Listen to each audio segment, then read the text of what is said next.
Il y a 15 jours, le message portait sur la foi. Et nous avons parlé de 3 niveaux de foi.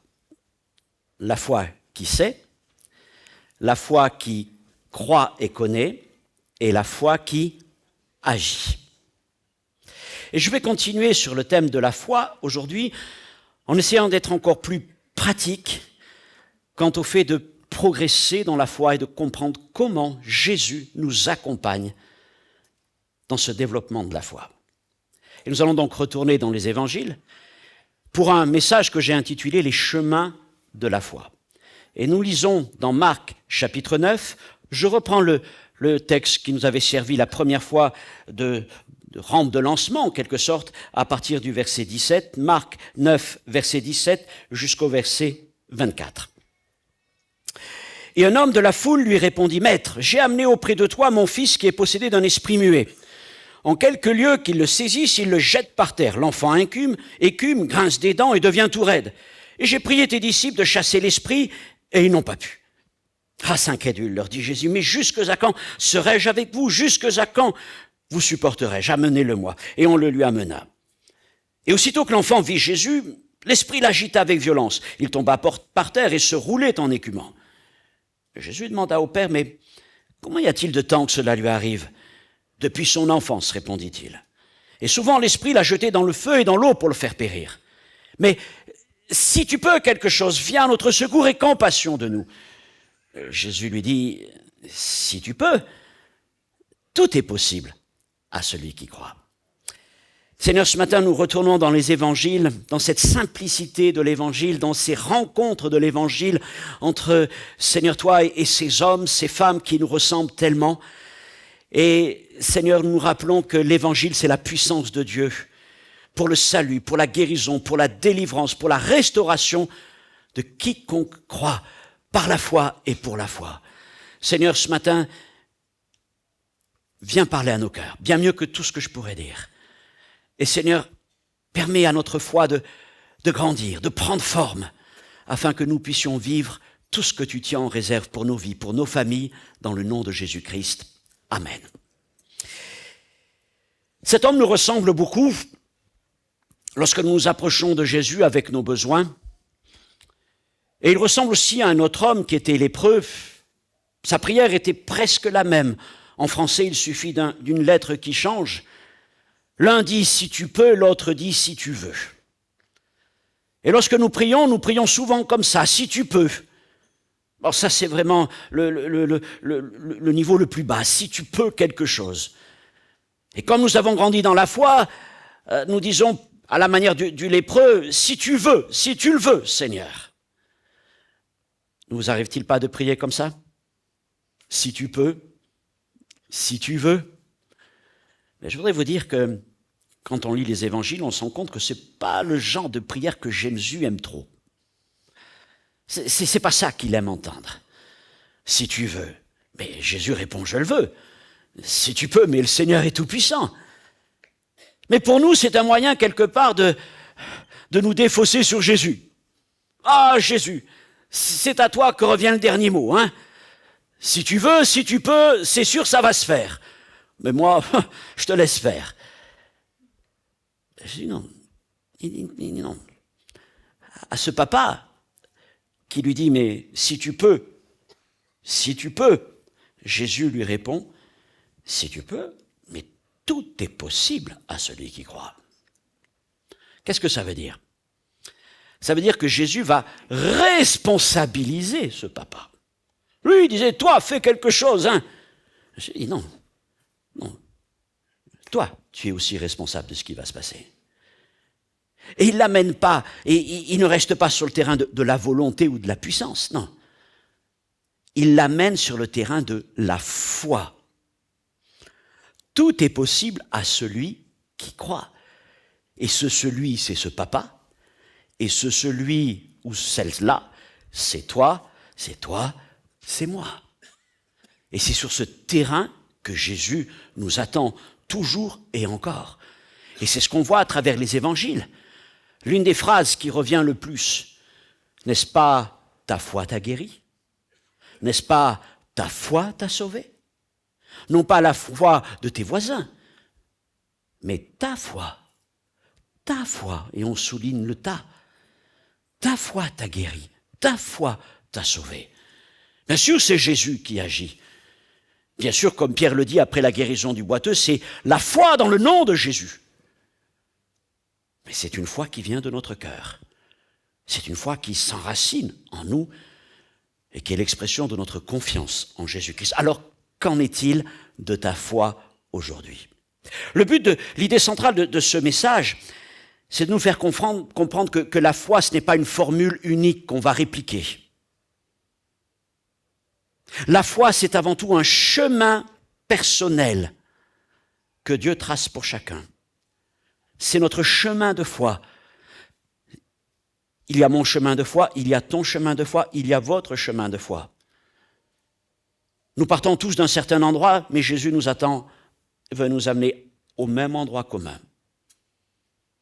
Mais les chemins sont différents. Chaque chemin est particulier.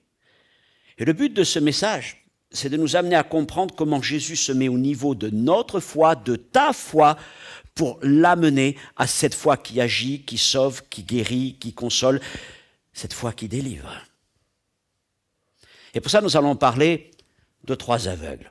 Et là, vraiment, nous sommes au cœur de l'Évangile.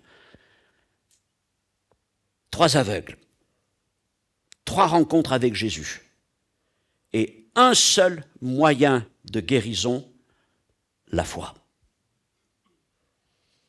Mais aussi 3 chemins spirituels. Parlons de ces 3 aveugles. Le premier, c'est l'aveugle de Bethsaïda. Et là, nous allons parler d'une foi à construire. Nous lisons dans Marc, chapitre 8, versets 22 à 25. Jésus et les disciples se rendirent à Bethsaïda et on amena vers Jésus un aveugle qu'on le pria de toucher. Il prit l'aveugle par la main et le conduisit hors du village, puis il lui mit de la salive sur les yeux, lui imposa les mains, lui demanda s'il voyait quelque chose. Il regarda et dit « J'aperçois les hommes, mais j'en vois comme des arbres qui marchent. » Et Jésus lui mit de nouveau les mains sur les yeux. Et quand l'aveugle regarda fixement, il fut guéri et il vit tout distinctement. Alors Jésus le renvoya dans sa maison en disant « N'entre pas au village. » Bethsaïda, c'est la ville des disciples.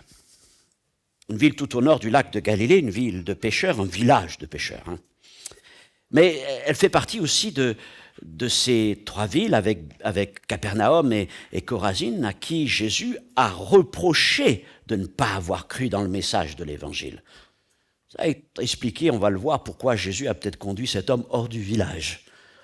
Parce qu'il y avait peut-être beaucoup d'incrédulité dans ce village, et pour que sa foi aille de l'avant, il fallait l'amener un peu plus loin. En tout cas, cet homme est là, il est aveugle, et puis il vient vers Jésus. Mais en fait, il ne vient pas de lui-même vers Jésus. On l'amène à Jésus. Et on va tirer de cette première scène quelques éléments pour comprendre comment Jésus travaille avec nous au niveau de notre foi. Alors, cet homme, le premier point qu'on voit dans ce passage, c'est que sa foi est portée par celle des autres. Une foi portée par d'autres. Cet homme ne vient pas de lui-même, mais on l'amène vers Jésus. Des amis, des parents, des gens qui ont entendu parler de Jésus, qui l'aiment et qui croient que le Seigneur est capable de faire quelque chose pour eux, pour lui. Cette formule, on amena vers Jésus, on la retrouve souvent dans les évangiles. Peut-être l'un des événements les plus connus, c'est ce paralytique qui est porté par ses 4 amis. On ne peut pas accéder à Jésus. Qu'est-ce qu'on fait? On le fait passer par le toit. On ouvre le toit et on descend Jésus, le paralytique devant la foule jusqu'au pied de Jésus. Et c'est un peu exactement la même scène qu'on a ici. Le cas est un peu différent, mais c'est à peu près la même chose. Qu'est-ce que nous avons? Quelqu'un qui est incapable de venir par lui-même. D'ailleurs, a-t-il entendu parler de Jésus? Que connaît-il de Jésus? Le texte ne nous dit rien. Mais ce qui est bien, au moins pour cet homme, c'est qu'il a des amis qui croient en Jésus. Et il a des amis qui l'aiment. Et des amis qui se sont concertés pour amener cet aveugle à Jésus. Et peut-être c'est ton cas. Tu ne connaissais rien de Jésus. Et des amis t'ont amené. Des parents t'ont amené. Viens et vois. Viens, on va t'amener vers quelqu'un qui peut quelque chose pour toi. Viens, on va aller à la rencontre de Jésus. Mais je ne connais pas Jésus, je ne suis pas religieux, je ne suis pas chrétien, je ne suis pas... C'est pas grave, viens avec moi, on va rencontrer Jésus. Qu'ils soient bénis tous ces « qui ont contribué à changer la vie de tellement de personnes. Et peut-être toi, mon frère, ma sœur, tu as été un « on » à un moment de ta vie. Un moyen par lequel, un homme, une femme, quelle que soit sa situation, a été amené à Jésus. Et ce sont des souvenirs extraordinaires qui marquent notre cœur et qui nous encouragent à témoigner du Seigneur. Nous nous encourageons, nous nous supportons les uns les autres. Alors Jésus honore cette démarche collective. Il accueille cet aveugle avec ses amis qui le conduisent à lui. Mais Jésus ne veut pas en rester là. Il veut amener cet aveugle plus loin. Il veut avoir avec lui une rencontre personnelle. Et c'est la deuxième chose qu'on voit dans ce texte, une foi à personnaliser. Jésus, la première chose que Jésus fait, c'est qu'il prend par la main cet aveugle et il le conduit hors du village. C'est-à-dire qu'il le sépare de ses amis. Il l'amène hors du bruit du village, hors du regard des autres, hors de toutes les habitudes. Et nous pouvons comprendre que c'est déjà un acte de confiance de la part de cet aveugle, de se laisser prendre la main par Jésus, être séparé de ses amis, qui étaient pour lui sa sécurité, sa protection, et aller en dehors du village. C'est comme ça que l'on commence avec Jésus. Avant de le suivre pleinement, il faut tout simplement accepter qu'il nous prenne la main. Comme on prendrait la main à un enfant. C'est un acte de confiance simple. Et cet homme accepte de le faire. Et c'est là que quelque chose va commencer à se former en lui. Alors le Seigneur honore la foi de ses amis, mais il veut une rencontre personnelle. Il l'amène à l'écart. Ce qu'il veut, c'est construire et susciter et construire la foi dans le cœur de cet homme, une foi personnelle qui va l'amener à la guérison. Pas simplement la foi de ses amis, mais sa foi à lui. Troisième chose, une foi à faire grandir. Alors, le récit là, il est particulier, il est unique, on pourrait presque dire il est étrange par rapport à tout ce qui se passe dans le reste des évangiles. C'est que la guérison ne se fait pas en une seule fois. En effet, le texte nous dit, nous l'avons lu, que Jésus prend sa salive, il le met sur les yeux de cet homme, la salive, le symbole de sa parole, il impose les mains à cet homme, ses yeux commencent à s'ouvrir. Mais, le moins qu'on puisse dire, c'est qu'il ne voit pas vraiment les choses comme il faut.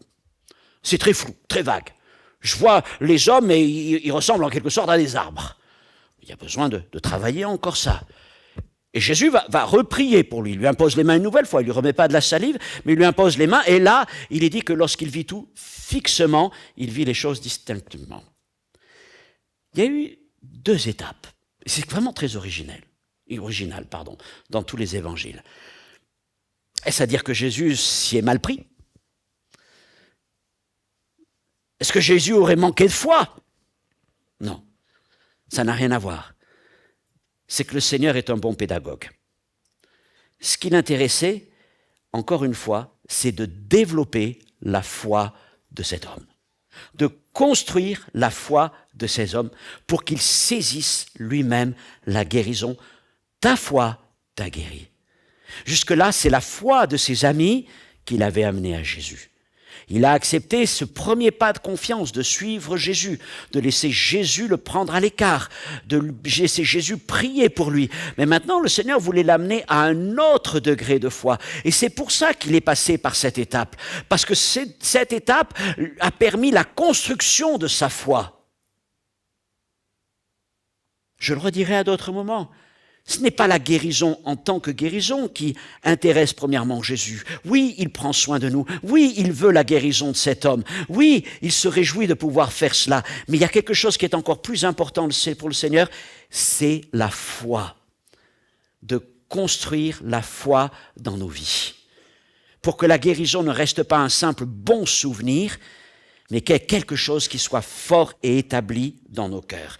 Alors, si peut-être on a déjà prié pour toi, si Jésus a commencé à agir dans ta vie, mais tu dis, les choses sont encore floues, la guérison n'est pas encore vraiment acquise, la restauration, la réconciliation, l'assurance du salut, ou toutes ces choses qui sont importantes et que Jésus veut nous donner.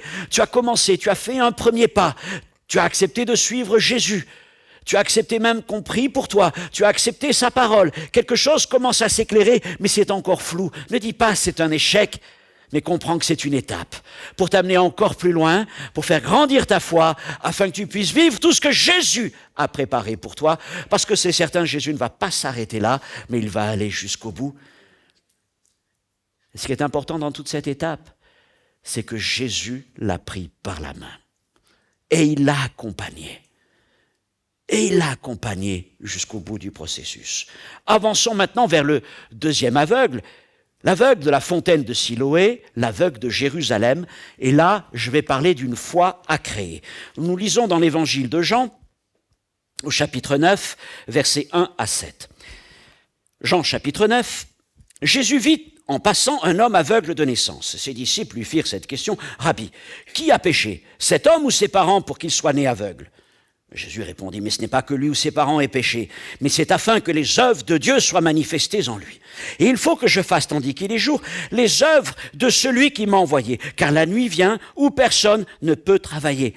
Pendant que je suis dans le monde, je suis la lumière du monde. » Alors après avoir dit cela, il cracha à terre, fit de la boue avec sa salive, puis il appliqua cette boue sur les yeux de l'aveugle et lui dit « Va et lave-toi au réservoir de Siloé », nom qui signifie « envoyé ». Il y alla, se lava et s'en retourna, voyant clair. Amen. Gloire au Seigneur. Là, nous sommes à Jérusalem, nous ne sommes plus dans un village, mais dans la grande ville, et Jésus croise un aveugle qui est mendiant, donc il est seul. Il n'a pas d'amis pour le porter à Jésus. On pourrait dire même que la rencontre est fortuite. Peut-être au détour d'une rue, d'une place, Jésus et les disciples rencontrent cet aveugle. Et vous notez que cet aveugle n'a rien demandé, il n'a rien dit. Peut-être espérait-il une pièce puisqu'il est mendiant. Ça amène une discussion théologique entre les disciples et Jésus, mais on ne va pas s'arrêter sur ça. Mais ce qu'on voit, c'est que Jésus va accomplir une guérison. Et tout vient de Jésus. La guérison est initiée par Jésus. L'aveugle, encore une fois, n'a rien demandé. Elle est initiée par Jésus. Encore, on pourrait se demander d'ailleurs, l'aveugle connaissait-il quelque chose de Jésus? Savait-il que c'était Jésus qui était là? Le texte ne le précise pas. Mais Jésus va faire cette guérison parce qu'il explique qu'il est en train d'accomplir sa mission. Je suis la lumière du monde. Et il faut que je fasse, tandis qu'il est jour, les œuvres de celui qui m'a envoyé. Et donc cette guérison est le fruit de sa grâce. C'est lui qui l'initie.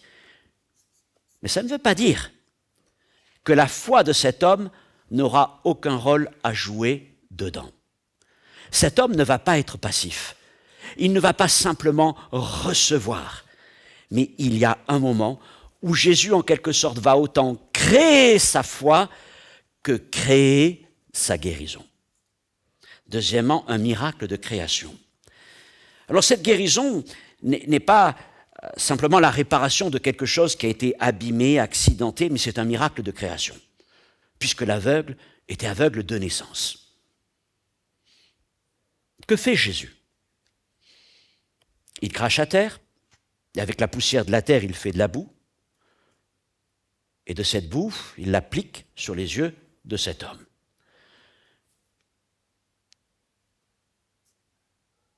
Et quand on aime la parole de Dieu, on voit tout de suite vers quoi ça nous ramène. Au commencement. Genèse chapitre 2, verset 7. Quand le Seigneur prit la poussière de la terre, et que par sa parole et son souffle, il fit de cette poussière un homme, puis une femme. C'est un miracle de création comme au commencement. Maintenant, quand on se met dans la pratique et qu'on est là dans les rues de Jérusalem, et si on avait observé cette scène, je ne sais pas ce que vous en auriez pensé, mais vous auriez dit, mais quand même, c'est quoi cette histoire? Parce que c'est un peu rude le processus. L'homme n'a rien demandé, et voilà que Jésus crache à terre, bon, et il va faire la boue, et il lui met sur les yeux.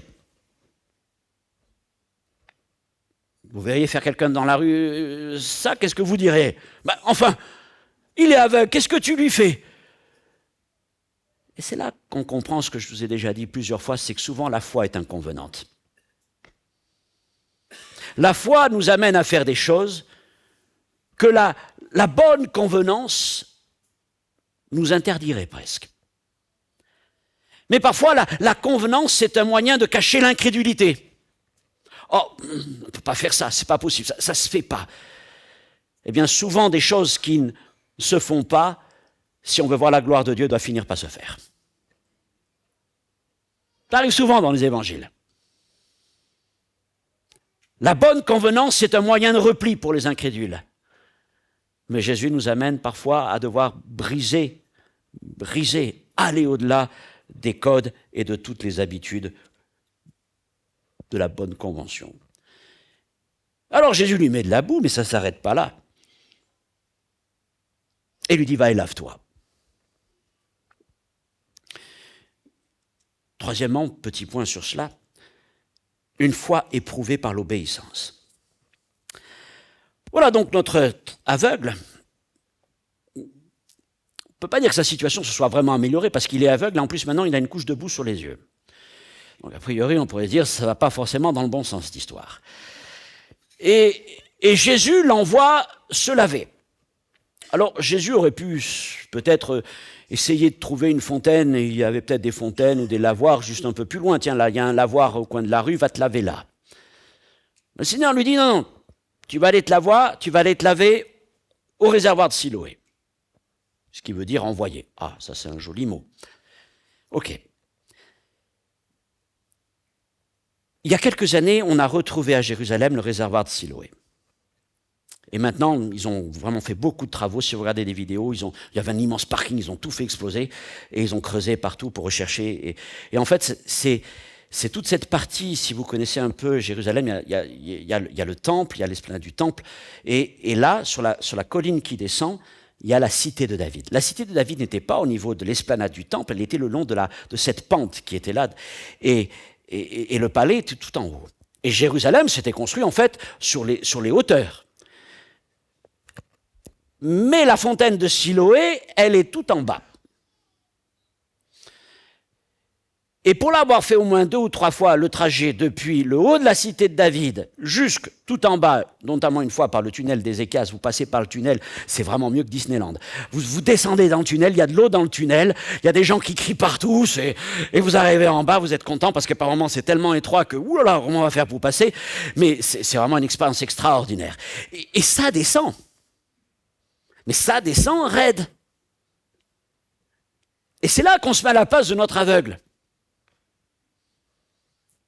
Parce que nous, au moins, oui, on y voit, mais lui, il n'y voit pas. Alors, je ne sais pas s'il connaît déjà le chemin par avance pour aller à la fontaine de Siloé, peut-être. J'espère pour lui, parce que s'il ne le connaît pas, ça va être encore plus difficile. S'il le connaît, il peut au moins se repérer. Il a quelques points qui sont là.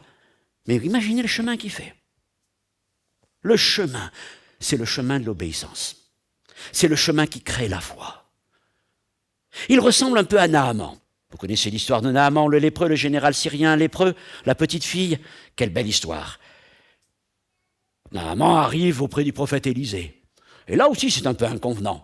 Parce que, quand même, quand on reçoit un VIP, Élisée aurait pu faire un effort, il aurait pu sortir de sa maison. Non, il ne sort pas de sa maison, il dit à son serviteur, va lui dire, va te plonger 7 fois dans les eaux du Jourdain et tu seras purifié de ta lèpre.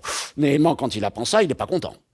Mais les fleuves de Syrie, la banale, le Parpar pourraient très bien fonctionner. Alors il est prêt à s'en retourner chez lui, et puis ses officiers essayent de le tempérer. Écoute, voilà, vas-y, c'est pas compliqué ce qu'il te demande.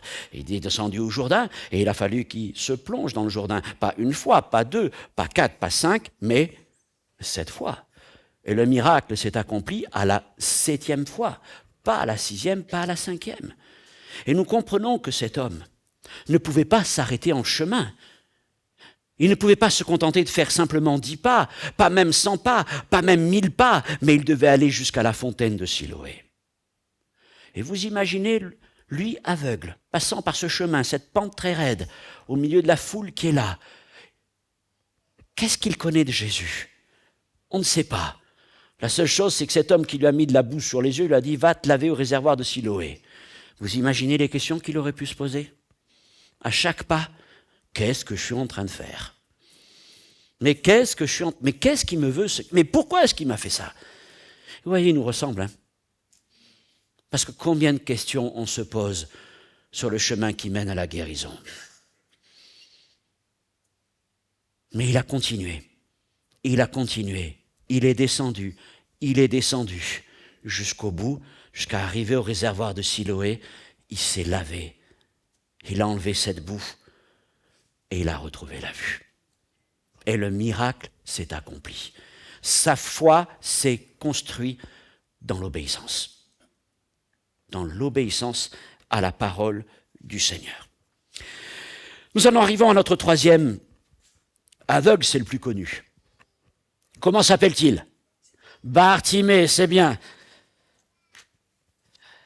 Marc chapitre 10, versets 46 à 52. Alors Bartimée, lui, c'est la foi volcanique, la foi éruptive. On lit ce passage, quel beau passage des évangiles. Les disciples et Jésus arrivèrent à Jéricho, et Jésus en sortit avec ses disciples et une assez grande foule. Le fils de Timée, Bartimée, mendiant aveugle, était assis au bord du chemin. Et il entendit que c'était Jésus de Nazareth, et il se mit à crier « Fils de David, Jésus, aie pitié de moi !» Et plusieurs le reprenaient pour le faire taire, mais il criait beaucoup plus fort « Fils de David, aie pitié de moi !» Alors Jésus s'arrêta et dit « Appelez-le » Et ils appelèrent l'aveugle, en lui disant « Prends courage, lève-toi, il t'appelle !» Et l'aveugle jeta son manteau, se levant d'un bond, il vint vers Jésus, et Jésus, prenant la parole, lui dit « Que veux-tu que je te fasse ?»« Rabouni !» lui répondit l'aveugle, « Que je recouvre la vue !» Et Jésus lui dit « Va, ta foi t'a sauvé !» Et aussitôt il recouvra la vue et suivit Jésus dans le chemin. Là, nous sommes à Jéricho. Jéricho, c'est la grande ville du commerce, la grande ville des caravanes, la dernière ville avant la montée vers Jérusalem. Et là se trouve un aveugle mendiant qui attend impatiemment le passage de Jésus. Parlons de la foi de Bartimée. C'est une foi qui est née de l'écoute. Évidemment, Bartimée ne voit pas. Et Bartimée n'a personne pour le soutenir.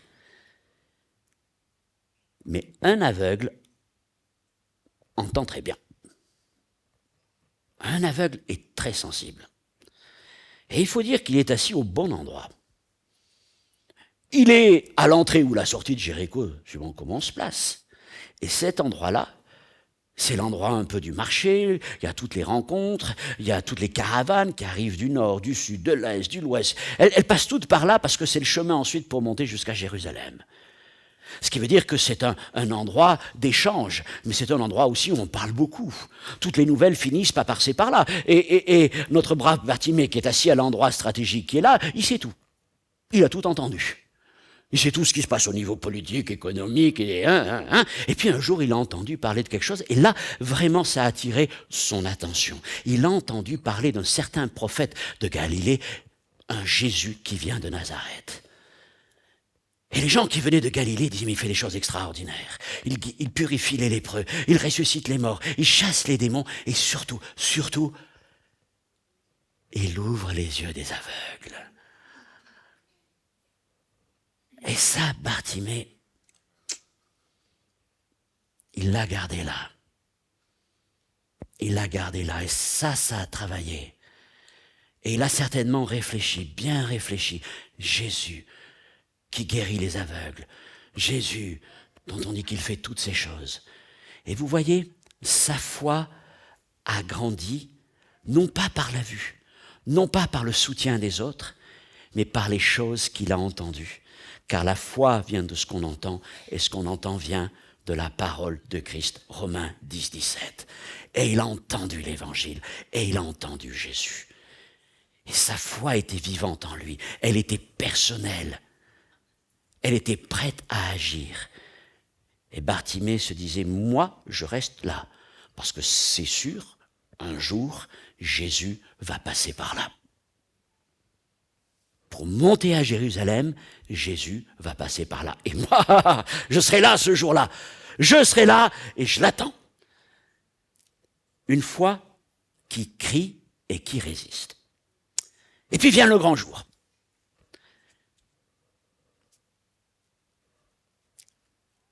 Bartimée est au fait que Jésus est à Jéricho depuis quelque temps, et il y a eu une grande mission à Jéricho. Et même le salut est entré chez ce Zachée, là. Ce brigand Zachée, qui est descendu de son arbre, et voilà que Jésus est entré chez lui. Mais la mission s'achève. Jésus sort de la ville. Et maintenant, il s'apprête à monter à Jérusalem. C'est bientôt la dernière semaine. C'est bientôt la croix. C'est bientôt toutes ces choses qui sont tellement importantes. Bien plus importantes, on pourrait dire qu'un aveugle. C'est le sort de l'humanité qui est là. Et pas simplement de son temps, mais de tous les temps. Et on pourrait dire la mission est finie. La tente est repliée. On a rangé les micros. Et maintenant, Jésus s'en va. Mais dehors, il y a encore cet homme. Il y a encore notre Bartimée qui est là. Et quand il comprend que Jésus est en train de sortir, parce que la foule est là, elle danse, elle se réjouit de toutes les œuvres que Jésus a accomplies, lui, il entend et il comprend, c'est Jésus. Ça y est, c'est le moment où il sort, c'est le moment où il va passer. C'est le moment qu'il attend peut-être depuis des mois et des mois. C'est le moment qui va changer sa vie. Et il n'allait pas passer ce moment-là. Aussitôt qu'il comprend que c'est Jésus, il commence à crier de tout ce qu'il pouvait crier, sortir de lui. « Jésus, fils de David, aie pitié de moi !» Et vous voyez, on voit comment sa foi s'est construite. C'est Jésus, le fils de David. C'est-à-dire que pour lui, c'est pas simplement un guérisseur ou non, c'est le fils de David. Ça veut dire c'est le Messie attendu. C'est le Messie attendu. S'il y a quelqu'un qui peut quelque chose pour moi, c'est Jésus. C'est Jésus. Et alors, qu'est-ce qui se passe? C'est que les gens qui sont autour, tais-toi, chut. Tais-toi, tu en fais trop, tais-toi, c'est fini, la mission est finie, maintenant il part vers Jérusalem, ne l'embête pas. Mais il n'y a pas moyen de faire arrêter. Il n'y a pas moyen de faire arrêter Bartimée. Il résiste. Rappelez-vous le chef de la synagogue, Jairus, sa fille est sur le point de mourir. Alors il va chercher Jésus, il le presse. Jésus prend un peu de retard, vous savez, il y a cette femme qui vient saisir le pan de sa robe. Ma fille, ta foi t'a guérie. Et pendant ce temps, il semblerait que sa fille soit morte. Alors on vient avertir Jairus. Ta fille est morte, pourquoi importuner davantage le maître? Marc 5, 35. Mais Jésus, sans tenir compte de ces paroles, dit au chef de la synagogue, ne crains point, crois seulement. Ne crains point, crois seulement. S'il y en a un qui ne craint pas, c'est Bartimée. Toi, peut-être que tu crains, mais Jésus te dit ne crains pas. Crois. Place ton foi, résiste. Bartimée ne craignait rien. Sa foi était solide et il se met même à crier plus fort parce que nul ne pourrait l'empêcher, nul ne pourra le faire taire. C'est la proclamation de sa foi. Et mon frère, ma sœur, la foi qui saisit la guérison est une foi qui résiste à toutes les raisons de se taire. La mission est finie. Non, la mission va continuer. Jésus a d'autres choses plus importantes à faire. Il aura du temps pour moi. Ça ne se fait pas de crier comme ça. Mais Jésus m'entendra. Rien ne pouvait empêcher cet homme. Et le cri de cet homme, et surtout la foi de cet homme, va produire un miracle extraordinaire. Il est dit tout simplement, Jésus s'arrêta. Jésus s'arrêta. Jésus était en route, mais un cri se fait entendre. Et ce cri va être à l'origine du dernier miracle public de Jésus avant Jérusalem. C'est le dernier miracle. Ce cri, c'est celui donc de Bartimée. Et quand il l'entend, Jésus s'arrête. Le cri de la foi a la puissance de faire arrêter le Fils de Dieu. Jésus s'arrête, même quand tout semble fini, même quand la foule a tourné la page, un cœur qui crie sincèrement vers lui va être entendu de Jésus. Quatrième petit point, une foi qui laisse tout derrière elle. dès que Jésus l'appelle. Maintenant, ceux qui lui disaient de se taire lui disent « Ah, vas-y, vas-y ». Ça change. Vas-y, t'appelle. Okay. Qu'est-ce que fait Bartimée? La première chose qu'il fait, il jette son manteau. Ce manteau, c'est quoi? Ce manteau, c'est toute sa misère. C'est aussi tout son secours, c'est tout son réconfort, c'est toute sa vie, tout ce qu'il était jusque-là, tous ses biens. Oui, c'était son identité. Mais tout ça, il le laisse derrière lui. Parce que ça, c'est sa vie passée. Parce que ça, c'est fini. Parce que ce qui va arriver bientôt, c'est pas simplement une guérison, mais c'est un homme nouveau. C'est un homme nouveau qui ne sera plus arrêté sur le bord du chemin, mais il en est déjà convaincu, il veut suivre Jésus. Déjà, je suis convaincu que dans son cœur, il est prêt à cela. Alors il laisse ce manteau, toute cette vie passée, parce que ce n'est pas simplement un miracle de guérison, mais ça va être un miracle de restauration, complètement de renouvellement de cet homme. Il n'y avait pas d'avenir, pas de futur. Jésus lui donne un avenir. Alors, peu importe les choses que représentait ce manteau, il n'en a plus besoin. Et il se lève, et il fait un bond. Il n'y a pas moyen de le retenir. Il bondit jusqu'à Jésus. On ne sait pas comment il a fait, mais il a trouvé son chemin. Les gens ont dû laisser passer. C'est le bond de la foi. Il saute par la foi. Le boiteux du temple, lui, sautera dans le temple après la guérison, mais lui bondit déjà, il saute déjà avant la guérison, parce que même avant d'être guéri, il célèbre sa guérison. Il célèbre sa guérison avant la guérison. Alors il n'y a pas moyen de le retenir, il bondit dans tous les sens. Et dernier point sur Bartimée, c'est une foi qui saisit l'instant. Ah, ça, c'est peut-être le plus difficile pour nous. C'est justement passer de ce moment où on croit intérieurement à ce moment où il va falloir mettre la foi en action. Donc il se lève et il s'approche de Jésus, tout le monde le laisse passer. Jésus l'accueille. Que veux-tu que je te fasse? Bon, on me dit, Seigneur, c'est évident quand même. Ça paraît évident. Oui, mais Jésus attendait de Bartimée qu'il formule la chose. Et la réponse de Bartimée, elle n'est pas alambiquée, elle n'est pas religieuse, elle est directe, pas d'hésitation, que je recouvre la vue. Et ça, c'est important, mes frères et sœurs. Jésus agit par le moyen de la foi et Jésus attend nos prières. Il attend nos prières. Mais souvent, quand le Seigneur nous demande en quelque sorte, qu'est-ce que tu voudrais que je te fasse? Qu'est-ce que tu veux? Nos prières sont souvent plus des prières d'information que d'expression. C'est-à-dire qu'on fait le bilan de la situation. Alors, il y a ça, il y a ça, il y a ça, il y a ça. Le dernier diagnostic, c'est ça, ça, ça et ça. Et puis, tu vois, là, le taux, il n'est pas tout à fait bon. Enfin, je caricature, mais souvent, les prières qu'on peut entendre dans l'Église, c'est des prières d'information. On informe les chrétiens, et puis on informe le Seigneur en cas qu'il ne soit pas vraiment au courant des dernières évolutions. Mais vraiment, Jésus n'a pas besoin d'être informé. Les frères et sœurs aussi n'ont pas besoin d'être informés dans vos prières. Vous pouvez poser la requête, mais dans la prière, on attend autre chose que simplement informer les gens. Ce qu'on attend, c'est que vous formuliez votre demande. Vous savez très bien que si vous allez devant une personne importante dans ce monde, un représentant politique, un banquier, vous n'allez pas commencer à lui raconter toute votre vie. Le gars, il n'a pas le temps, hein. Il va falloir être direct, surtout si vous l'arrêtez sur le bord du chemin. Vous voyez le maire ou le conseiller ou ceci ou cela, vous avez un besoin, vous n'allez pas raconter votre vie, il va falloir aller vite. Mais nous, parfois, on a tellement d'histoires à raconter. Mais c'est un moyen aussi de dissimuler notre incrédulité. Mais lui, Bartimée, il n'a pas besoin d'informer le Seigneur, direct, que je recouvre la vue. Et ça, c'est les réponses qu'aime le Seigneur. C'est les réponses qu'aime le Seigneur. Parce qu'elles viennent directement du cœur. Parce qu'elles ne se cachent pas derrière des mots. Mais elles vont droit au cœur de la cible. Bartimée sait ce qu'il veut. Il sait qui est celui qui vient de l'appeler, et il croit. Il croit. Par les choses qu'il a entendues concernant Jésus.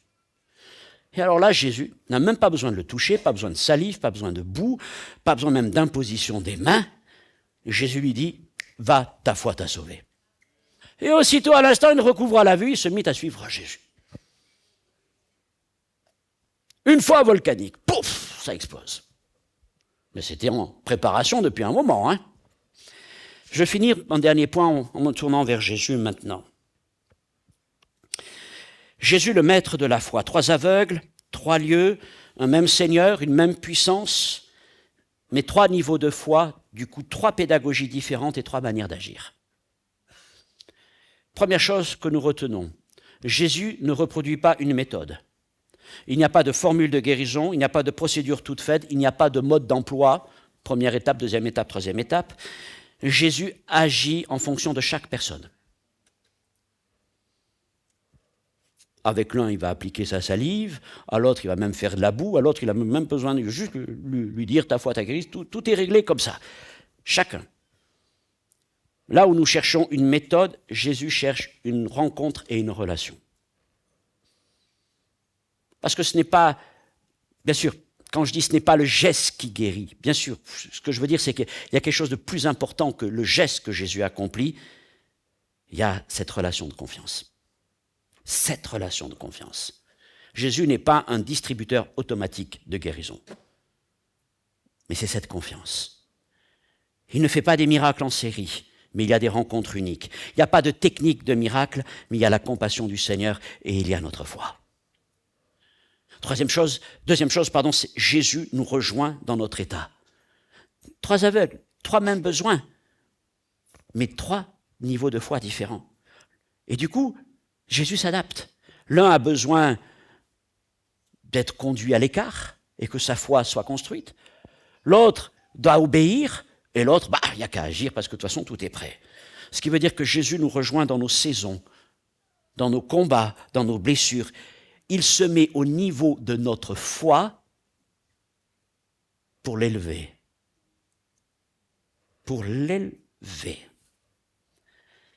Donc Jésus, troisièmement, Jésus s'adapte à la maturité de notre foi. Il ne nous reproche pas un manque de foi. Il n'a pas dit à l'aveugle qu'on lui amène, la première fois, il lui touche, qui prie pour lui, il voit flou. Seigneur, incrédule, va-t'en, tu es vraiment incrédule, tu ne mérites pas la guérison. Ce n'est pas ce que Jésus a fait. Mais il l'a accompagné. Il s'est mis à son niveau, au niveau de sa foi. Jésus s'adapte à nous.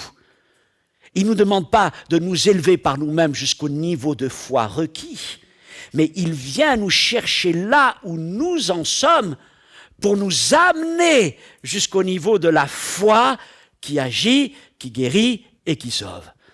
Et ça, notre Seigneur est merveilleux. Notre Seigneur est merveilleux pour cela, plein de compassion, de pédagogie, et on le remercie pour cela. Ce qui veut dire que Jésus, c'est mon dernier point, construit la foi avant de guérir. Oui, le Seigneur pourrait guérir. Allez, je guéris. Mais au moins, le Seigneur, dans sa grâce, a fait cela. Mais ce n'est pas ce qu'il recherche en soi. Et vous pourriez dire, mais le Seigneur m'a accordé une guérison par pure grâce. Et ça peut arriver, gloire à Dieu, parce qu'il le fait.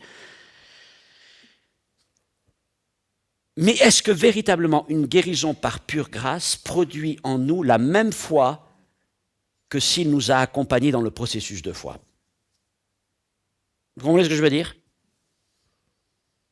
Vous recevez un cadeau, c'est merveilleux, vous avez reçu le cadeau. Mais si vous avez construit ce qu'il y a à l'intérieur du cadeau, c'est autre chose. Parce que des fois, comme les enfants reçoivent un cadeau et puis ils vont jouer, puis ils vont passer à autre chose. Mais quand un enfant a pris, je ne sais pas, du temps pour construire son truc de Lego ou son mécano ou ça, là, ça a une autre valeur. Parce qu'il se rappelle chaque pièce. Il est passé par tout ce processus. Eh bien, c'est un peu pareil pour nous. Merci Seigneur pour tous les cadeaux que tu nous fais. Mais ce qui est encore plus efficace pour avancer dans la vie chrétienne, c'est quand Jésus construit avec nous la foi. Parce que là, ça reste en nous. Là, ça nous édifie. Une grâce, on rend grâce au Seigneur pour ce qu'on a reçu. La foi, le Seigneur nous a fermis. Et il nous rend plus forts. Et cette foi-là, elle va demeurer. C'est en quelque sorte, c'est une expertise, une expérience qu'on a acquis. Et dans les temps à venir, dans d'autres situations, on pourra l'exercer pour soi, même si la situation est différente, ou on pourra même l'exercer pour d'autres et amener d'autres à Jésus-Christ.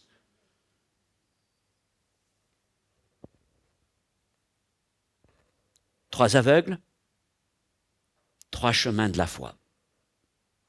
Et qu'en est-il de ta foi aujourd'hui? Jésus veut construire ta foi. Il veut t'amener sur ce chemin. Il te prend là où tu es. Il ne te reproche pas si ta foi est peut-être faible, vacillante, mais il va t'aider. Il va t'aider. Il va t'accompagner. Et il va la faire grandir. Et j'ai encore envie de dire, Seigneur, amène-moi plus loin. Construis en moi la foi. Parce que je veux voir encore plus ta gloire. On finit en priant, vous voulez bien.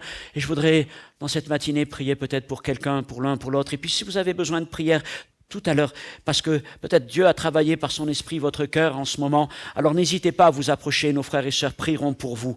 Mais ce matin, là, dans ce lieu, le Seigneur veut encore nous fortifier. Je vais juste faire un appel rapide, mais si tu as besoin que Jésus agisse au niveau de ta foi, parce que tu es dans une situation particulière, et tu comprends que ce n'est pas simplement ce que Jésus veut ou peut faire, mais que c'est aussi une question de ta foi, et que tu as besoin de grandir dans cette foi, alors je voudrais simplement t'inviter à lever ta main pour dire, Seigneur, viens Seigneur, viens, j'ai besoin de toi. Viens me prendre par la main, Seigneur, viens me faire grandir dans la foi, parce que je veux voir ta gloire se manifester. Mon Dieu, mon Père, merci pour les évangiles. Merci pour ces récits qui sont si simples, si glorieux, si puissants, et qui nous en disent tellement, Seigneur, sur ce qu'est la vie chrétienne. Merci, Seigneur, mon Dieu, parce que ce que tu as fait avec chacun de ces aveugles, tu veux le faire avec nous, même si nous n'avons pas le même handicap, Seigneur. Mais en tout cas, tu veux travailler dans nos vies la foi. Tu veux faire grandir la foi. Tu veux la construire, la susciter, la créer, la développer, jusqu'à ce, Seigneur, mon Dieu, que nous arrivions à cette foi de Bartimée, cette foi qui guérit, cette foi qui sauve, cette foi qui saisit l'instant, cette foi qui ne laisse rien passer, cette foi qui crie plus fort, cette foi qui résiste, cette foi qui ne craint rien. Seigneur, mon Dieu, c'est cette foi-là que nous désirons. Alors, mon Père, oui, merci pour toutes les grâces que tu nous as accordées et merci pour toutes les fois où tu nous permets d'avancer dans la construction d'une foi toujours plus solide. Seigneur, bénis mes frères et sœurs, fais-nous grandir dans la foi. Tu connais chacun des besoins qui sont là, de ceux qui sont présents, de ceux qui regardent ce moment. Et Seigneur, mon Dieu, tu t'approches de nous, tu nous prends par la main. Et Seigneur, mon Dieu, parle au cœur maintenant, dans le nom de Jésus-Christ. Amen. Mes frères et sœurs, que Dieu vous bénisse. Je vous invite à aller dans le hall d'entrée, si vous le souhaitez, pour un temps de communion fraternelle. Et puis au premier étage, nous retrouverons aussi tous ceux qui veulent participer à l'accueil des nouvelles personnes. Bonne semaine!